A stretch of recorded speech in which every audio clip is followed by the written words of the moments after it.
Hi everyone, we might make a start. Thank you so much for joining us this afternoon.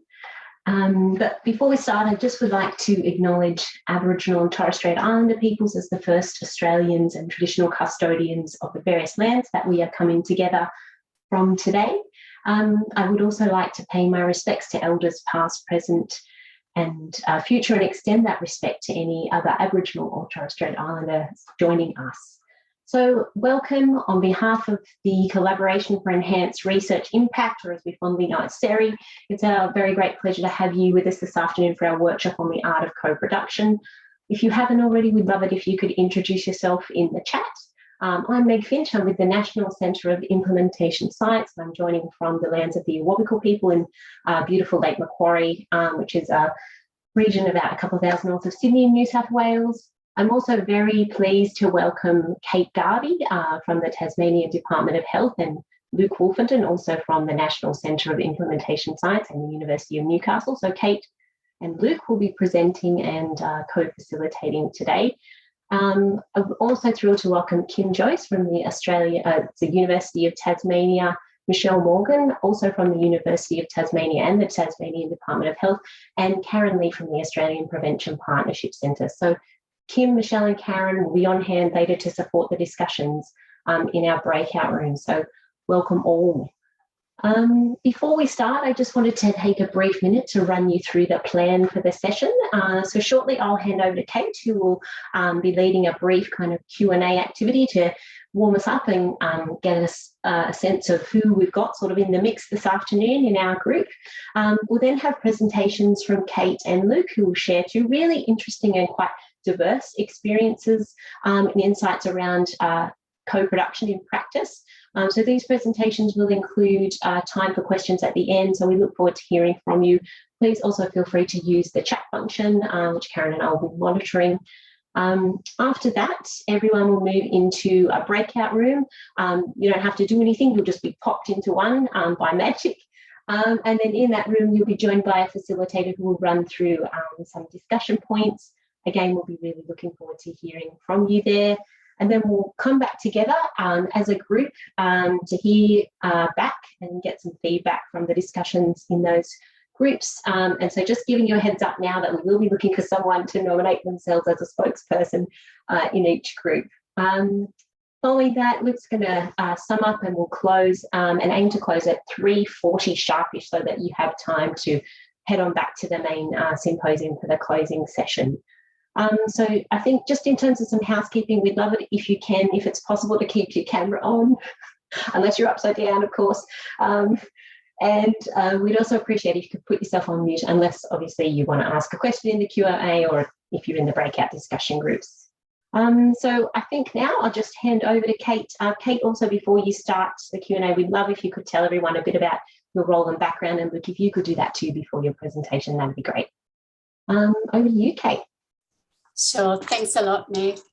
Hi everyone, my name's Kate Garvey. I'm currently the Acting Director of Public Health Policy and Programs within the Tasmanian Department of Health.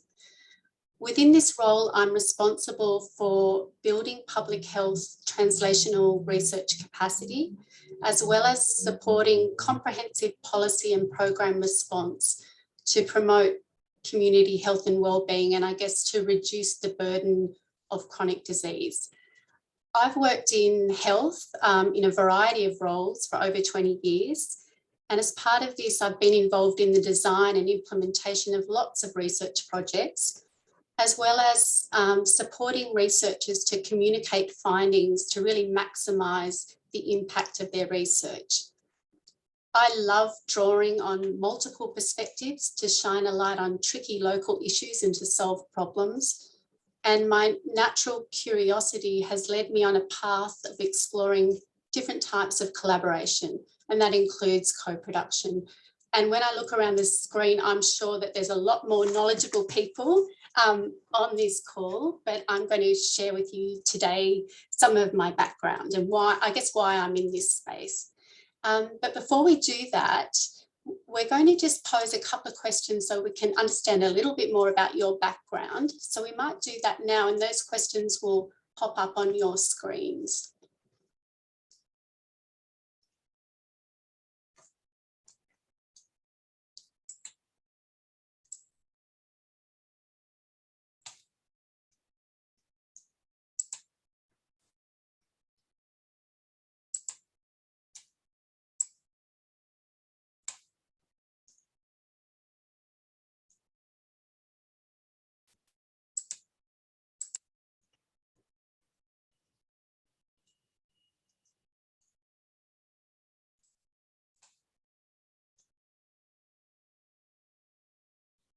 So has everyone had a chance to respond to the questions? So we might get the results in. It's like being part of some kind of reality TV show here. I'm just waiting on the results and then I'll just let you know who we've got on hand.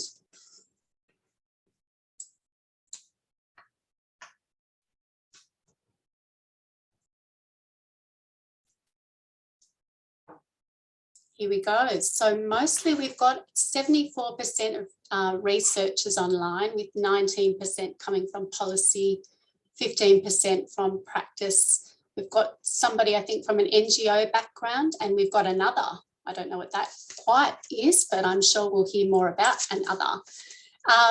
So in terms of experience, we've got about 80% of people who describe themselves as somewhat experienced, 20% who have no experience, and we've got someone who says that they're very experienced. So I'm looking forward to hearing from them.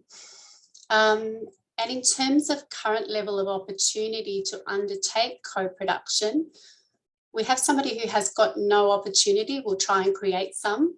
63% of people online say that they do have some opportunities, and 33% say many opportunities. So it'd be good to explore those later in our breakout group. In terms of what would be useful to get people started, 26% of people said that they'd really like a greater understanding of what co-production is, and I hope we can help a little with that or direct you afterwards to resources. We have 15% of people who need a bit more organisational support or a mandate to undertake co-production. And 33% are saying that they really need some more opportunity to engage with stakeholders. More time, we'd all like a bit more of that. And then 41% have said all of the above. So I think that's really good, useful background to understanding who we've got here today. So I think now, I think I'm up next as well. So I might share my screen with you and just talk to you a little bit about the co-production we've been doing in Tasmania. Let me just get to the screen and then make sure I've got the right presentation.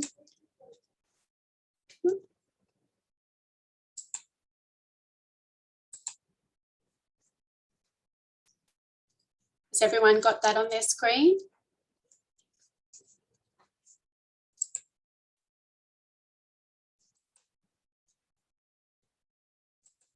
No, it hasn't come through yet. Try again. It's coming up now. Yep.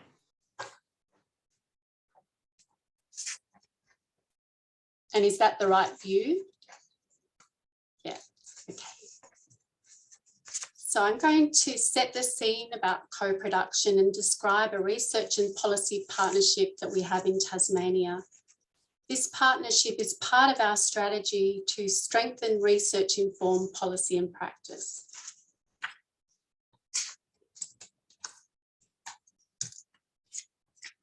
I'd like to begin firstly by acknowledging the ancient history of the Tasmanian Aboriginal people as the first people of Lutruwita, Tasmania. For over 2,000 generations, Tasmanian Aboriginal people's health and well-being has been and continues to be based on a deep and continuous connection to family, community, and the land, sea, and waterways. This land has for many, many generations been a place of teaching and learning. As we share our own knowledge and research practices today, may we also respect the knowledge embedded within the Aboriginal custodianship of country, wherever we're joining from. So preventing chronic disease and improving the health and well-being of Tasmanians involves working with complexity. And our journey in policy and research development has seen collaboration as a continuum.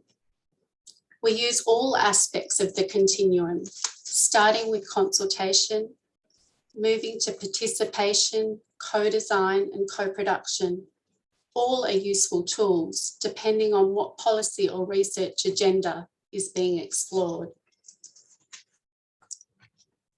Research co-production is a model of collaborative research where researchers work in partnership with knowledge users. This may be clinicians, it may be patients and caregivers, it may be policymakers, health systems leaders, and others. One of the aspects of co-production that has drawn me to it is that it has the potential to bring about systemic change. There are many sources of guidance for co-production. They all share common principles. These include the importance of sharing power, the value of multiple perspectives and skills, and the importance of respect for those skills and multiple perspectives, the importance of reciprocity, and the essential component of building and maintaining relationships. And I guess, why does it matter? What is it about co-production as a model? Co-production influences what gets researched, who gets researched, how we measure outcomes, what those outcomes are that we're looking at, and how we present and frame those outcomes, and how we tell stories about the research that we're doing. So the Tasmanian Public Health Research Translation and Action Coalition is a coalition that's come together from a long history of people working together around a range of interest areas. But by forming as a coalition, we've really put much more of a focus on the nature of the relationships within the coalition. So our coalition brings together expertise of knowledge stakeholders across disciplines and includes policymakers, practitioners, researchers, service users, and sometimes community members, with the aim of improving the development, communication, and implementation of evidence and innovations. This does include a partnership with the Australian Prevention Partnership Centre. So this coalition involves researchers from Menzies, from the University of Tasmania, and Public Health Services within the Tasmanian Department of Health. So far, some of the results that we're seeing are an increasing value for research from the perception of decision makers. We've seen enhancements to the policy and practice relevance of research outputs. We've built intellectual capital and knowledge among all users, and social capital through relationships. And these all serve to strengthen the capacities of all parties to undertake, share, and use research effectively. We've seen significant increase in the uptake of research in policy and practice. So this coalition is supported by ongoing funding, which has been very important as well. It enables stability in terms of the partners, and it enables leveraging of these resources. One of the other important aspects of co-production is who sets the research agenda. And within this coalition, the research agenda is driven by policymakers coming together around focus areas where there are gaps in our knowledge. So within this, we are currently looking at the areas of active living, tobacco control, climate change and health, and public health nutrition. So within our coalition, policymakers, practitioners, researchers work together to really, from the very beginning, tailor research questions in response to local evidence gaps, implement co-produced research. We come together to interpret the findings, and a really core part of this is also the dissemination strategies that we use. Who do we share the knowledge with, and how do we do so? And this has a really big impact on policy and practice. So through this, we've really tried to measure the impact of our research, and we see this as a pathway from co-production, strong relationships, diverse dissemination, and rapid translation. And all of this combines to really successfully improve research impacts. So successful knowledge mobilisation partnerships have in common partners valuing different types of knowledge and contributions. We really use participative processes in which design, conduct, interpretation and implementation of research is negotiated. We come together all the time to reflect on how we work together as well as what we're learning. And we put a lot of effort into managing the relationships within the collaboration. So our emphasis is on building dialogue, trust, mutual respect and shared goals. And it's hard work. It's worth it and it's hard work. So here's just a few examples of the areas that we're working in and where we can show that co-production was really helpful and led to rapid translation. So for example, in 2019-20, we had our major bushfire season and we had rapid provision of data to inform public health response. And that was, we had ethics approval overnight and we were really shaping the communications as we went. We were implementing and the research findings were then used to shape our research and our intervention. Within the school nutrition space, the coalition worked together to pilot a study of school lunches in 3 schools. We then had an election commitment of funding to scale that up, to trial it in 30 schools, and that's currently being implemented as we speak.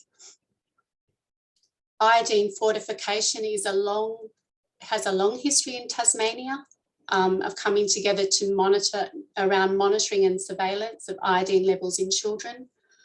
This initially was voluntary fortification in bread and led to mandatory fortification.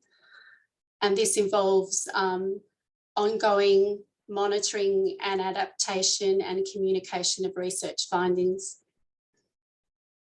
The Walkability in rural areas is one of our favourite projects, and Kim, who's on the line, is one of the leaders in that project. It involved a pilot study in 3 rural towns, and this led to leveraging MRFF funding for larger study to develop online tools, and we now have that in 10 towns. The Tasmanian government recently released a 5-year strategic plan for prevention in Tasmania. And as part of that, our partnership with the coalition enabled us to develop a research and evaluation framework, which was launched in partnership with that strategic plan. So that involved the co-development of the framework and a shared governance arrangement. So a little bit more about, so the Walkability Study really involves working with citizen scientists in rural communities to identify priorities for improvement of the built and policy environment to support walkability. And I guess this was co-produced with local and state governments and communities. And really it's testing something in the research environment that we hope to roll out more thoroughly. And here's an example of the Healthy Tasmania 5-year strategic plan and the partnering research and evaluation framework. So what have we learnt so far? I guess not all research requires co-production. It is a lot of effort. So you really need to think about where it is best placed, and definitely when dealing with complex issues. We do devote a lot of time and resources to the partnerships and the relationships, and we meet on a monthly basis. We put a lot of effort into the strategy around the partnership as well as the research programs. We definitely have an increased awareness of research needs of different end users. So we have much more acceptance of the fact that we don't have all the answers and that we're building the evidence as we go. We've talked about the importance of timing in terms of the policy cycle, but also timing for researchers. And sometimes it's quite tricky to get the timing right. It's also important to consider how and with whom findings are shared and in what format. It's important to manage expectations around what can be achieved and timeframes. For researchers, I think to recognise that mobilising the knowledge is not always within their control. So policy making is a messy process and there are many factors to it. And one of the other really important aspects of co-production, I think, is the timing of sharing of research findings, that we really need to share as we go. And that does pose some challenges in terms of, you know, for researchers to feel that they've reached a point where they can comfortably share sometimes is an issue. So I guess it's a messy process and it's worth it, but there's no one way of co-producing research, and rather it's a set of principles that about how people come together and how they share power and knowledge. And there's a lot about developing respect. But I really think that if we're talking about working in systems ways and we're dealing with complexity, it does allow us to embrace multiple perspectives on issues. And it also allows us to take into account much more about the context in which the research findings are going to be implemented. So also,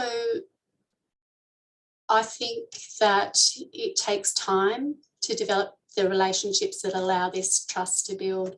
So I really look forward to hearing more about how everyone else has been exploring this tool. I found it invaluable for our work, and thank you for listening. Any questions?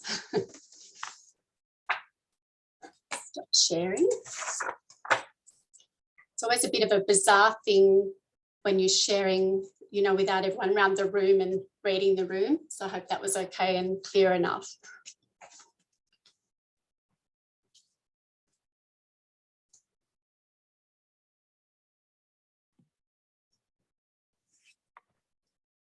So happy to take any questions if you have any. So Kate, I've got a question. Could you tell us a little bit more about like the structure or the processes that kind of need to be in place to make it work well? Like how do you kind of operationally like support like good co-production in your agency?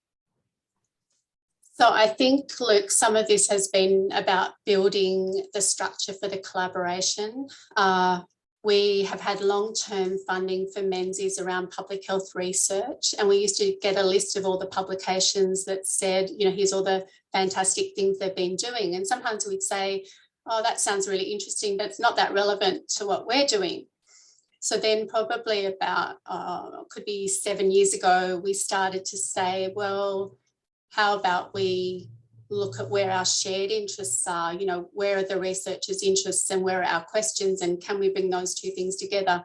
So even by meeting regularly and starting to talk about co-production and other collaboration methods was really how we started to, that's how we got started. And then I think it was identifying that, yes, we were on the way, but, you know, there was you know, even just recognising the pathway and how far you can go. Thanks, that's terrific. I have a related question, Kate. Thanks so much for that. Sounds like you're doing some really cool work over in Tassie.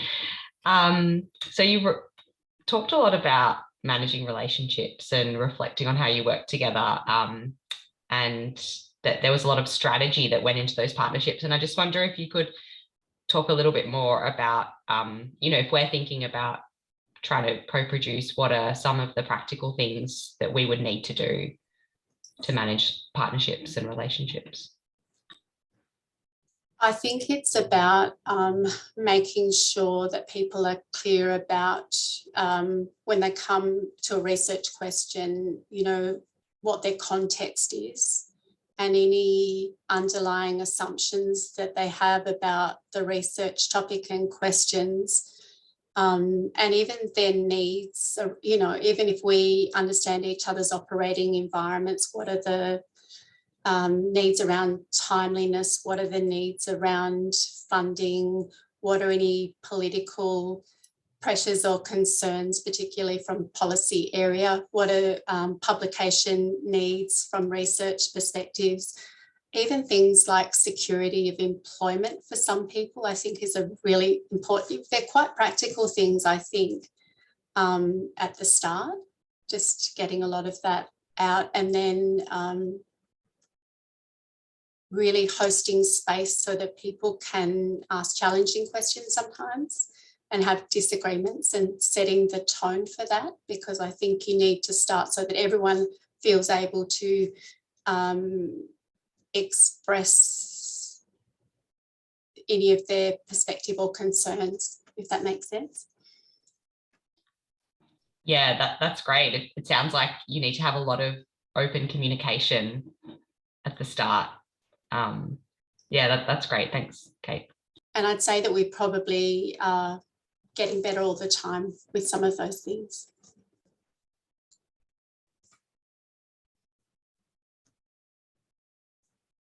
Kate, I've got a quick question, if that's okay. Sure. I really like how the coalition is a formal mechanism for co-production to happen. But what if, you know, where we are, we don't have that formal, you know, foundations of those mechanisms? How can we start doing it informally? You know, what are some tips for us to start, you know, even if it's starting off, you know, just with some people, or how can we start off informally and then make it, you know, maybe perhaps more formal? I think, Karen, it's probably starting with a shared interest, you know, starting with strengths and shared interest around a topic, and then working out, you know, what people's respective backgrounds are, what they bring to the topic, and making sure that people, and then maybe just even meeting quite regularly to start to unpack that over time, even as a very practical approach. Thanks. I'm just noticing, oh, Shanti, are you happy to jump in? I can see your hand up too, Carl. Thank you for that great example. I mean, it's just such a wonderful thing to have a group like that that works across so many different issues. And my question really was, in a sense, you've got, you know, diet, tobacco control, walkability. How did you select people, and was it a bit of a fluid thing where you could expand depending on the topic? Could you bring new people in? Because you might have your researcher pool, but I just kind of wondered about the engagement with consumers and the public in terms of, you know, and even policy. Sometimes you've got people working in very different areas. So did you kind of expand as your topics expand, or is that a kind of a cohesive group that manages to tackle everything? I think we've got a core group, and because we're relatively new, and we, to be honest, in terms of our engagement with the public, I think at the moment in terms of community engagement, mostly we have more participation, you know, than co-production. That's one area we're definitely strengthening.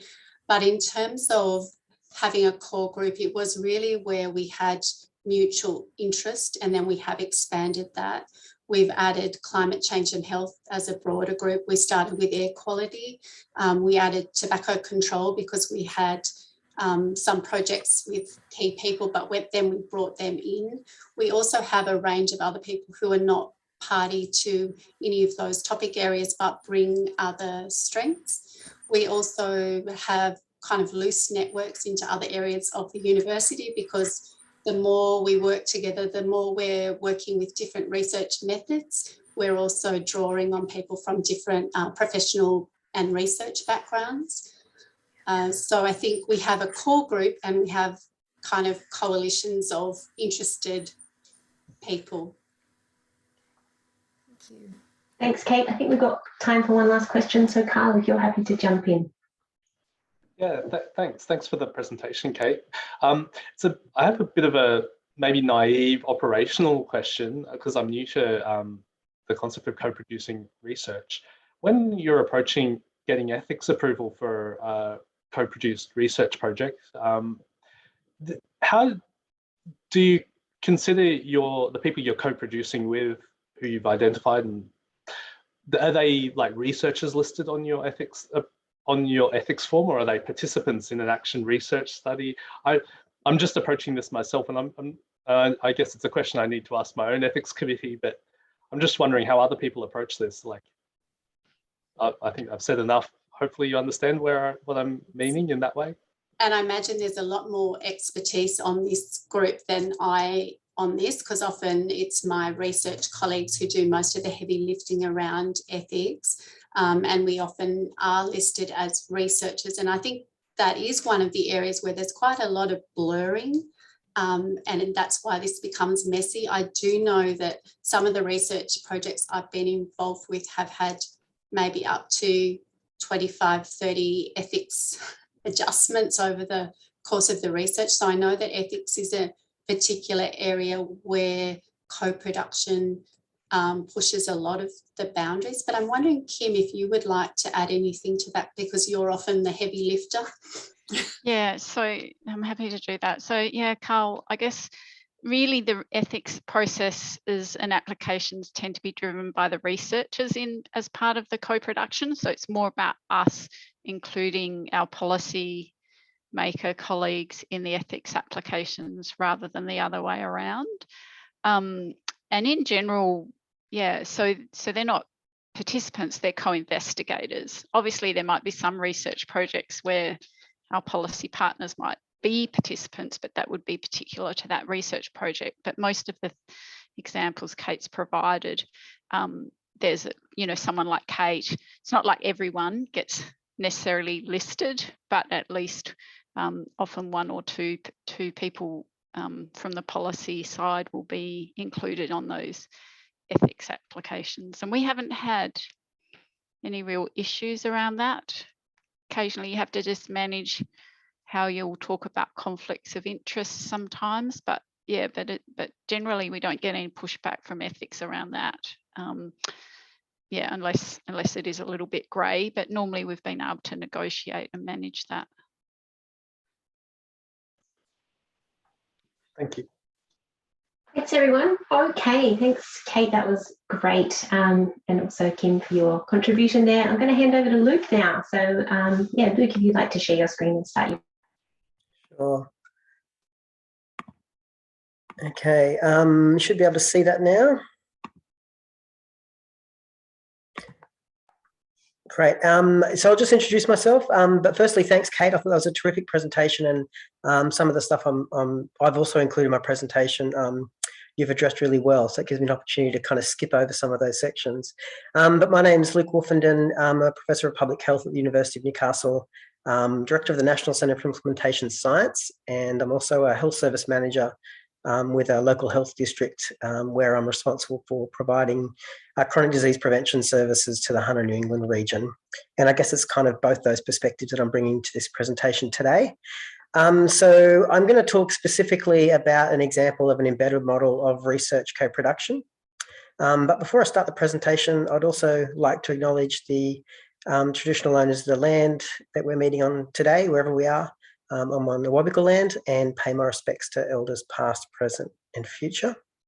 But before I talk about the specific example of kind of an embedded model of co-production, I just wanted to briefly talk about what co-production is, which Kate's done a terrific job of introducing this as a concept. Essentially, it's about conducting research with those who would use it. And there are many kind of compelling ethical and other reasons to undertake co-production, but one important reason is that it facilitates research that's going to have an impact on community health.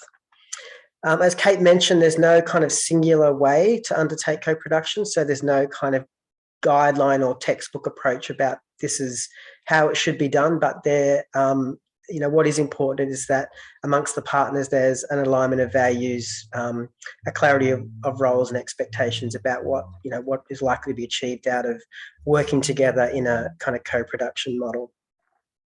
And whether it's a kind of Rolls-Royce co-production kind of enterprise or partnership that you enter into, or whether it's a more kind of a diluted form of kind of collaboration, is very much dependent on kind of a range of factors that need to be considered by both the researchers, the research group, and the kind of policy or practice agency that's collaborating. And these might be things like, the level of trust that you have and your experience of working together previously, the alignment of values, the perceived value of the project that you're going to work together on to both partners, and specific aspects of the project to both partners, so like whether it's a priority. And so the bulk of the rest of the presentation is talking about the benefits of co-production, but I did want to kind of not move on without, I guess, a cautionary note. There's a great paper that's referenced here, which is titled something like the dark side of co-production. And this is kind of really just a cautionary note that the principles of co-production are great, but it's bloody hard work, and it's not without risk. And it's being described in this paper as time-consuming, ethically complex, emotionally demanding, inherently unstable, vulnerable to external shocks, subject to competing demands and expectations. All of this to say is that despite its tremendous potential for benefit, it's not without risk to both researchers and policymakers. It often takes a lot of courage as a policy or practice agency to kind of expose your work to external people, and particularly researchers, and particularly when it's undertaken in the context of evaluation. I remember admiring the courage of the director of a non-government organisation that we worked with a number of years ago now, who had a national funded project that brought in a lot of income for that agency, and so employed a lot of the agency's staff. And they were interested in improving their project. It never had been formally tested, and they kind of were happy to kind of shine some light on this program, open it up, and made it subject of a randomised controlled trial. And fortunately, everything went really well. It was found to be effective, and it actually increased, investment in the program. However, it could have gone the opposite way, and it could have left, it could have created a very difficult situation for that kind of that non-government organisation. So it takes a lot of courage for policymakers and practitioners to work with researchers in this way. It takes a lot of resource, but it also takes a lot of there's also a lot of risk from a researcher's side. There's often no guarantee of working, of an academic return from a co-production partnership. Anyone who's worked with policy agencies before know how dynamic they are, how quickly things can change, staff can turn over, and a 2-year investment in time can account for very little. And that's particularly risky for early and mid-career researchers who, the opportunity cost of a failed research kind of co-production effort is significant because it's at a particularly vulnerable stage of their career. So I think I just wanted to put that cautionary note out there that it's what is particularly important before you enter into these types of relationships is that you appraise the value and the risk and ensure that you're entering into a partnership with your eyes open. And it's no wonder that it can be challenging because although researchers, policymakers, and practitioners are essentially looking to do the same thing, we want for our work to improve the health and well-being of the community. The approach that we take and the skills that we have are often very different. So researchers are really interested in improving knowledge and scientific discovery. Their core skills are typically technical and analytical. They value scientific processes and certainty. They're comfortable in their lane. They don't like making recommendations or statements that are outside their expertise or the nuance of their particular study findings. And the professional rewards for researchers, or the currency for that profession, is really research output, be it students, grants, publications. Policymakers and practitioners, however, are really seeking to improve healthcare and health system performance. Their skills are typically socially orientated. They're very good at partnerships, achieving consensus. They value the policy process, progress and pragmatism. So they need to see things move forward, and that often requires consideration of factors beyond evidence. And their, I guess, professional incentives are essentially policy outcomes or service-related KPIs. And so, these are very different, very different drivers for researchers and policymakers and practitioners. And so it can be quite challenging to find kind of common ground there, in a way of working that is reciprocal and serves both needs. And so it can, very often feel like for both partners, feeling like that you're being unheard, or a confusion as to why, the scope or the constraints of the partnership might change over time, which can create tensions for any kind of partnership. So I'll just talk to you now about one example of a co-production partnership, which is the Hunter New England Population Health Unit and its partnership with the University of Newcastle. So Hunter New England Population Health is a government-funded health promotion agency that supports population health services to the Hunter New England region of New South Wales, located in the top right-hand corner there. Has about, this is an old slide, has about 100 staff. It covers a very diverse community, and it's got a strong commitment to Aboriginal health. And the types of services it provides are primarily related to chronic disease prevention, so addresses a range of the primary modifiable risks for chronic disease. And so the unit is actually staffed with both university and government-funded health service staff. They're co-located. Importantly, they have dual responsibilities. So they form single teams, but are responsible for delivering health services. Many of them are, our academic kind of partners also have the responsibility of achieving their academic related KPIs. So the service is run, so there's a complete integration of research and practice. So every service that is delivered by Hunter New England Population Health is evaluated, and it supports research outputs. And every research initiative that is done with Hunter New England Population Health is service delivery orientated. And so our research staff are embedded in our service teams, and our service staff are embedded into research initiatives.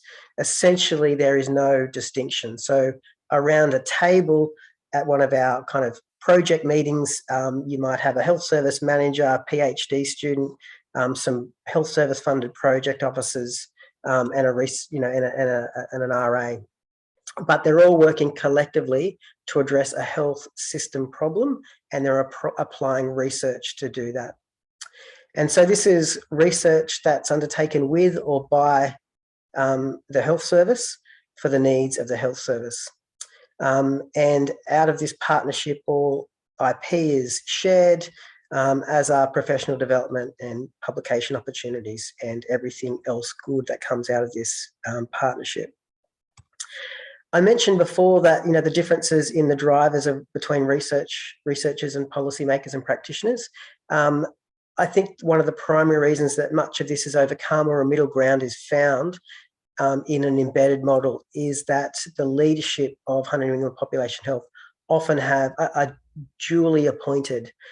So they have responsibilities as a university employed research academic, as well as a health service employed program manager. And so how they find that middle ground, rather than splitting their time and trying to get their publications and grants, trying to get that ledger filled through work that's unrelated to their health service role, they actually merge them both. And so they achieve both accountabilities through kind of a single project. And that's kind of the reciprocal nature of the agency, kind of how it works well together. And so to kind of support this work, we have kind of schematics like this, which kind of designate how research can be used in the context of developing health services. So this is kind of an example of where, we might conduct systematic reviews to identify effective interventions to address a particular health problem, and conduct a trial where we don't identify any suitable interventions that might work for our region. We conduct evidence practice gap assessments to identify whether effective interventions that were identified in the literature or were conducted by ourselves are being routinely implemented or not. And when that's not the case, we kind of repeat the process to develop effective implementation strategies. And so kind of through this process, there's kind of a demarcation of roles and responsibilities, or research actions and public health service actions. So the product in the end is a kind of highly evidence-based effective program that's well tested before it's delivered and monitored in the community. I'll just quickly move through the benefits. So the benefits of this type of model is that you have the benefit of multidisciplinary expertise and knowledge exchange to address health service problems. This is kind of an example of a project team that might exist in Hunter New England population health. So great knowledge exchange. This again is also an old slide. So this is demonstrating the investments in health services, or money that's coming into population health, by the source. And in the past, the bulk of the investment has been health service investment, represented by the blue bar there. And over time, there is greater kind of university investment of the funds that are coming into the organisation. Now, I would say that has kind of flipped. And so the bulk of money that's coming in for child obesity prevention is actually brought in by academic affiliated staff of the organisation, and all that money is being used to improve the health of the Hunter New England community. So this is funding, for example, to scale up proven health interventions and evaluate their impact, or funding to develop new health innovations that we think will be suitable for the Hunter New England population. Other benefits are, of course, that it leads to improved health service performance, innovation and impact. It's transformed the population health workforce through the training of health service managers in research methods, to the point where most of our health service managers also now have PhDs. And the health service can leverage the considerable resources and infrastructure of the university. Similarly, researchers and universities can also diversify the opportunities for research funding. They can either simply use the funding that's available routinely from Hunter New England population health to run pilot programs, rather than going cap in hand to funding agencies to look for small amounts of funds. It also provides researchers with early insights into emerging policy priorities, which is really important to, for innovation and to develop solutions and research ideas to address priority health areas before they kind of come to light, and before you kind of other academic colleagues that aren't embedded become aware of them. The health service provides a stable and skilled workforce in order to support research, and there's clear evidence of research use and impact. This is my last slide. And in fact, the traditional pipeline from idea generation to adoption and impact used to look like this. An academic would have an idea, they'd try and find funding for it, they conduct a trial, it'd be submitted, published. We hope that an end user will become aware of it at a time when they're needing to make a decision, that it would be considered applicable to them, and that they would actually use the evidence. Whereas in an embedded model, we just identify the need as a health service. We don't need to find funding because we can use recurrent health funding to undertake that work, which could include a trial. And then as soon as the findings of that trial are known, it's used to inform a health decision, because the research was based on an initial evidence need. So all research gets translated and that impact is immediate. And that was it. Thank you, Meg. Thanks, Luke. We've got, I think, 2 to 3 minutes for questions.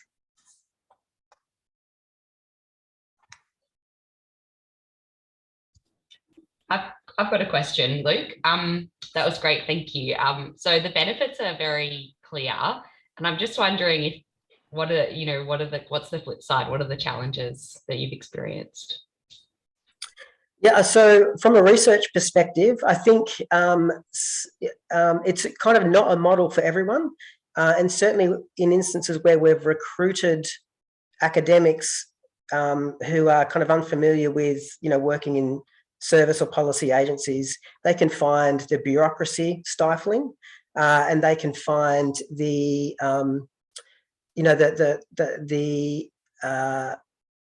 prioritization of research, so the things that we need to be conducting research on, limiting. So they might want kind of blue sky ideas, or they might want to follow a particular niche or interest. Whereas in this model, it's highly applied research that's, kind of almost dictated. So, we need research to solve this problem. And so that's the scope of the research that we're happy to support or invest in. So I'd say that's one that's kind of common. And so we do have a bit of kind of flow in and out. So we have some kind of people that we recruit that come in, this is not for me, and kind of move out. Others find it's a really neat fit with their values and the way they like to work.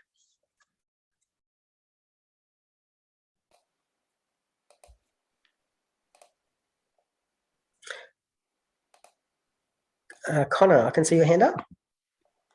Thank you, Luke, and fantastic presentation.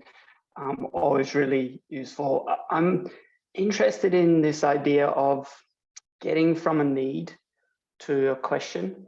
So thinking some of other people might have had this experience, clinicians, policymakers might talk in problems. From my experience, that's been the case.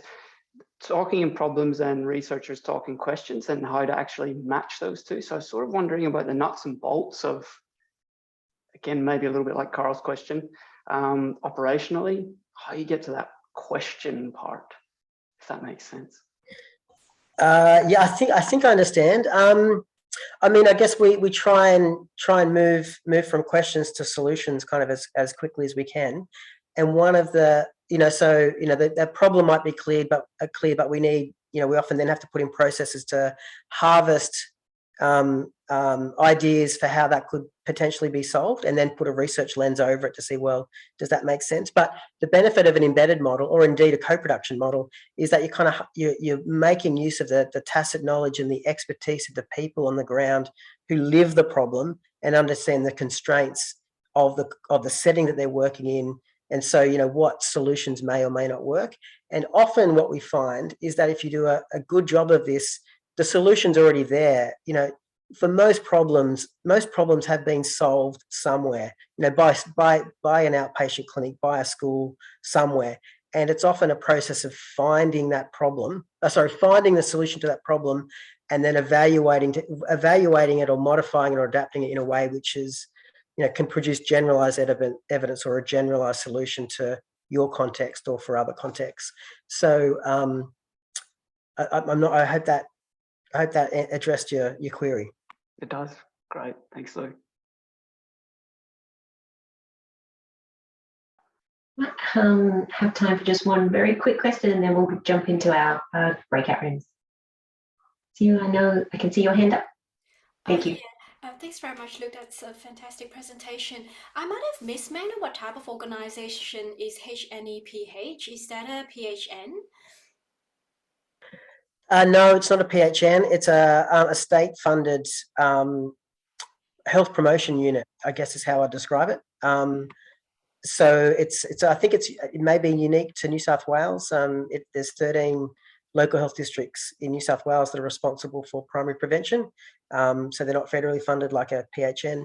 And they all have chronic disease prevention within their kind of remit of services that they need to provide their local communities. But they're kind of coordinated at a state level, even though they're independent entities. Thank you. I was going to ask, how did the relationship start, but I don't know whether we've got enough time for that. So I'll leave it for the coordinator to decide.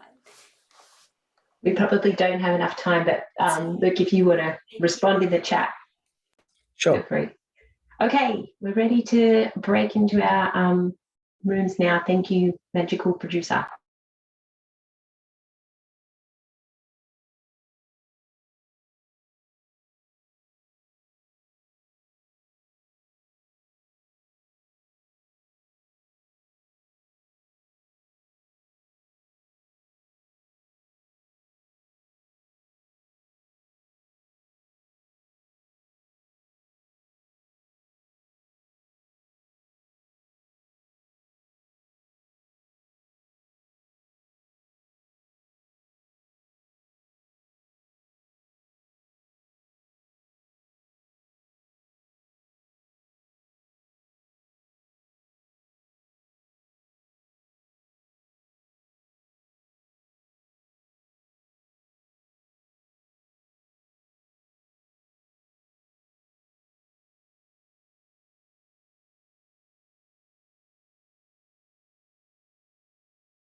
Hi, Matt.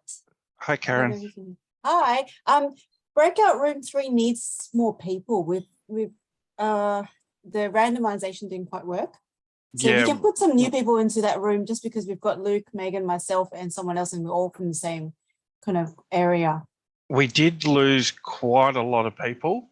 Ah, gotcha. Okay. So how many people do we have in the breakout rooms? So there's 4 in room 4. Yep. There's 5 in room 3. There's 6 in 2 and 5 in 1. Okay. So can we, because I was in room 3 and there was only 4 of us, and we were all of the same group. So maybe can you redistribute those in room 3 to, I think we'll just reduce it down to the 3 groups, I suspect. That's probably the best thing. So we can close room 3 and can you redistribute them? Is that okay? Sure. Yep. Yeah. So I was in room 3, wasn't I? I'm sorry. I'm pretty sure I was. Yes. Okay. I'll just quickly let them know, and that can you just do it automatically? Yeah, I'm doing it as we speak. Oh, perfect. Okay. Excellent. Thank you so much. Okay, bye.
I feel like this is just our group still.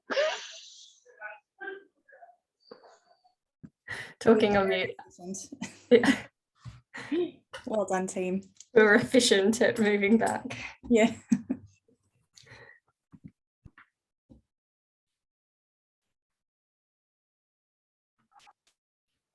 Welcome, everyone. In the essence of keeping to time, I'm just going to put my hand up, put the shout out actually for anyone to just jump in first to share some of the insights on what members of your group might have taken out of today's session, if you had the opportunity to talk about that. Okay, and I realised I'm still off mute, so I can jump straight in from our group. I think we talked sort of broadly across the different areas, and I guess the key take-homes of things that have either prevented it or made it more easier to do co-production was around funding and the sort of sometimes short time frames with that's a barrier. Some of the things that support co-production was around flexibility and open communication and that sort of things as to why people might go back to the same researchers from sort of a policy perspective. We also talked about the importance of having the real key sort of hook when you're networking so that you can try and find those right people to partner with or those common interests. So having that clear sort of idea of what it is that when you're communicating with different people. And the last thing that we started talking about was something that perhaps we don't have sort of ideas on how to address, but looking at that balance of how you engage not just that sort of co-production between research or policy and practice, but also with industry and with consumers and community as well. So how do we also support those kind of effective ways of meaningful engagement in co-production with various different stakeholder groups as well, which we had a couple of examples shared in our group. Awesome, thanks Brittany. I might throw to Karen because I know you are our spokesperson. Yeah, I was, thank you. We had varying degrees of experience with co-production in our group, so we had quite a detailed and very helpful discussion about definitions of co-production. I guess that one of the things that I was talking to within the group was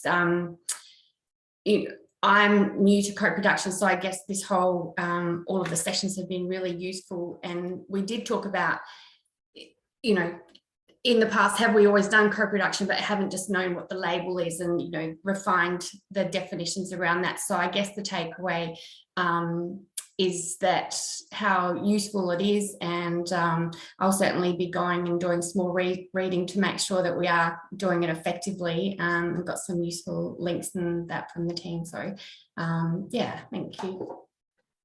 Thanks, Karen. Who wants to jump in next?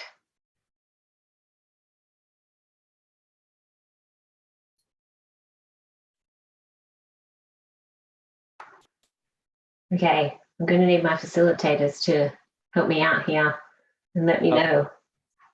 Carl. I really appreciated just like the highlighting of the importance of being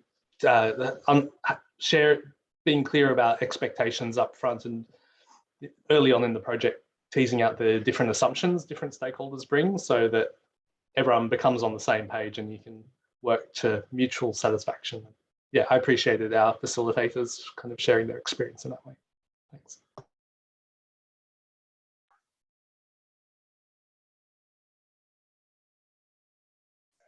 So we should have one more. Oh, no, we didn't. We only ended up with 3. That's everyone.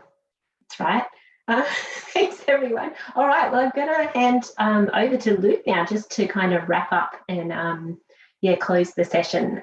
So yeah, thanks everybody for your contribution in those groups. Yeah, it would be awesome if we could have heard what everyone else is saying, but we appreciate your summary. So over to you.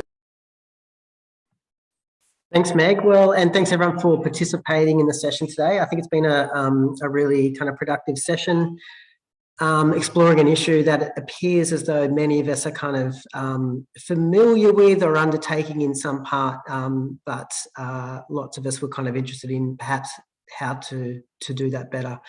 I think co-production is clearly a process that has benefit for health services and health systems and NGOs in order to improve the impact of the services that they provide. But it's increasingly a skill and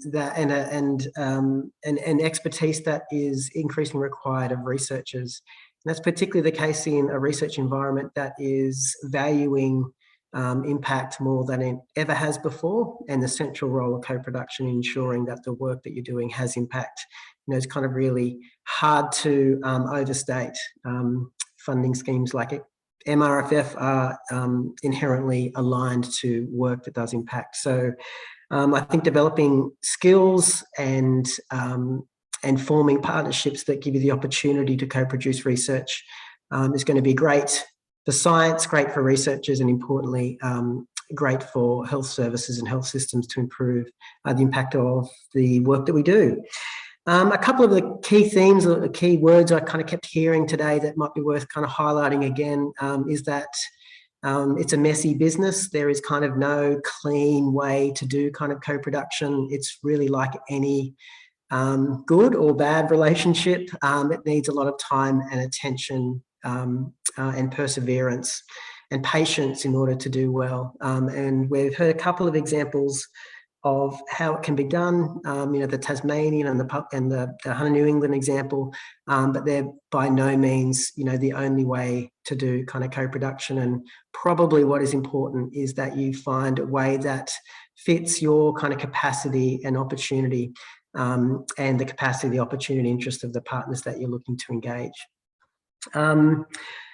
I think Group 1, Britt, you mentioned that, we talked a lot today about co-production with kind of, I guess, public health policy partners, but, the same principles also apply to other stakeholders and users of our work, which include, community, consumers, people with lived experience, depending on the work that we're doing.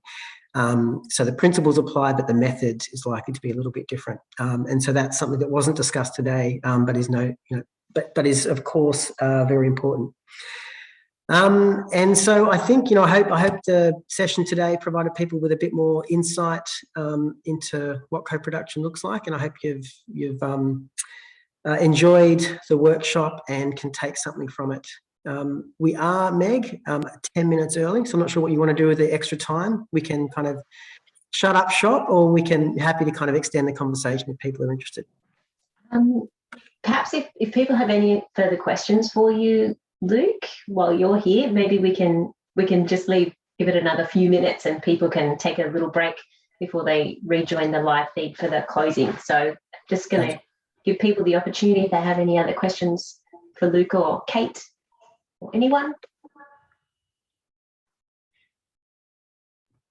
I guess picking up from what you just mentioned, Luke, around how we might do these same approaches but sort of slightly differently in terms of co-production with consumers and community. Do you want to share any sort of tips or advice or learnings in that sort of space?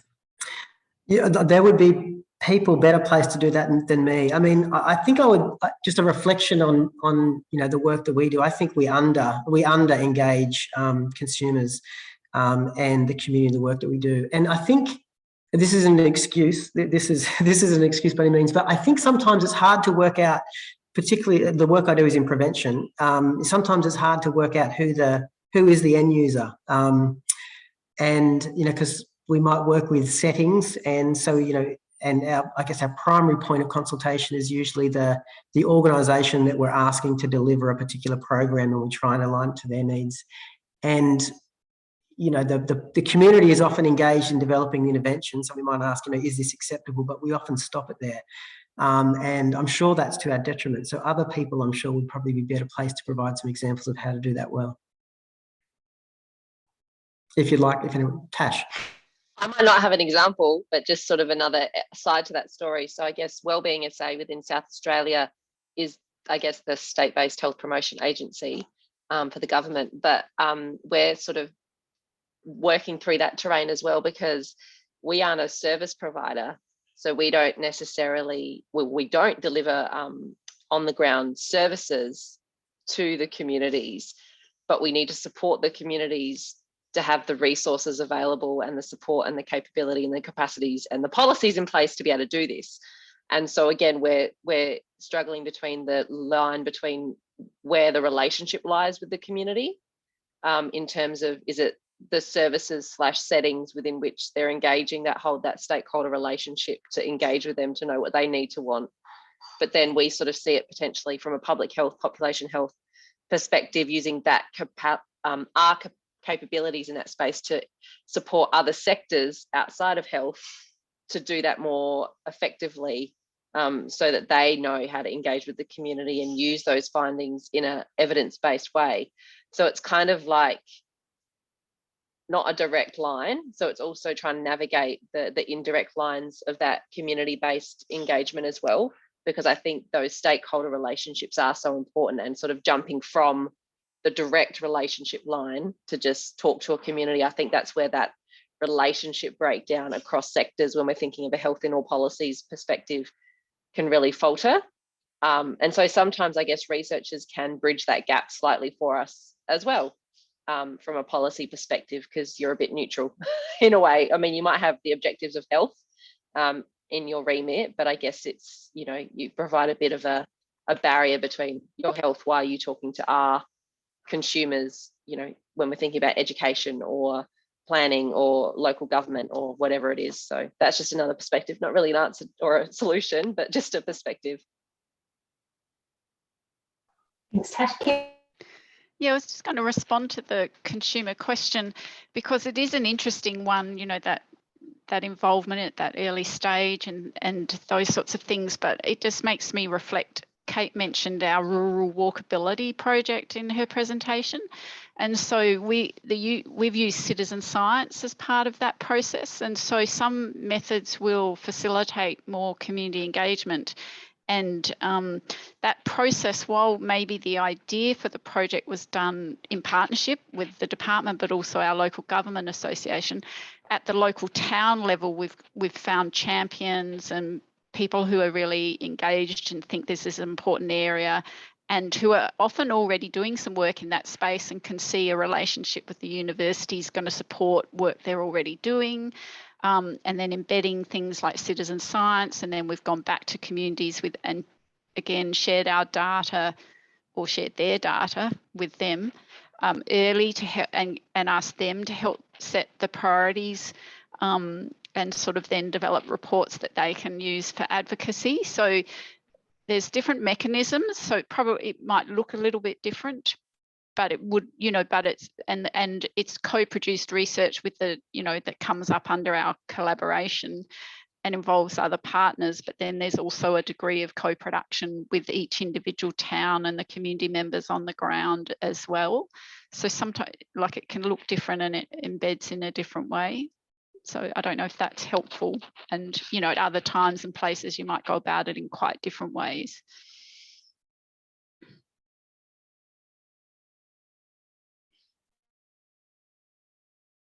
Thanks, Kim. Okay, well, unless we have any other questions, we might just close the session. Thanks again to everybody for joining us. It's been an absolute pleasure to see you all on the screen. Look forward to connecting with you more as we, you know, provide more opportunities through the SERI collaboration to get together in similar formats and share our insights and knowledge around things that are important for us. So yeah, take care, and please jump back into the session if you can. Thank you.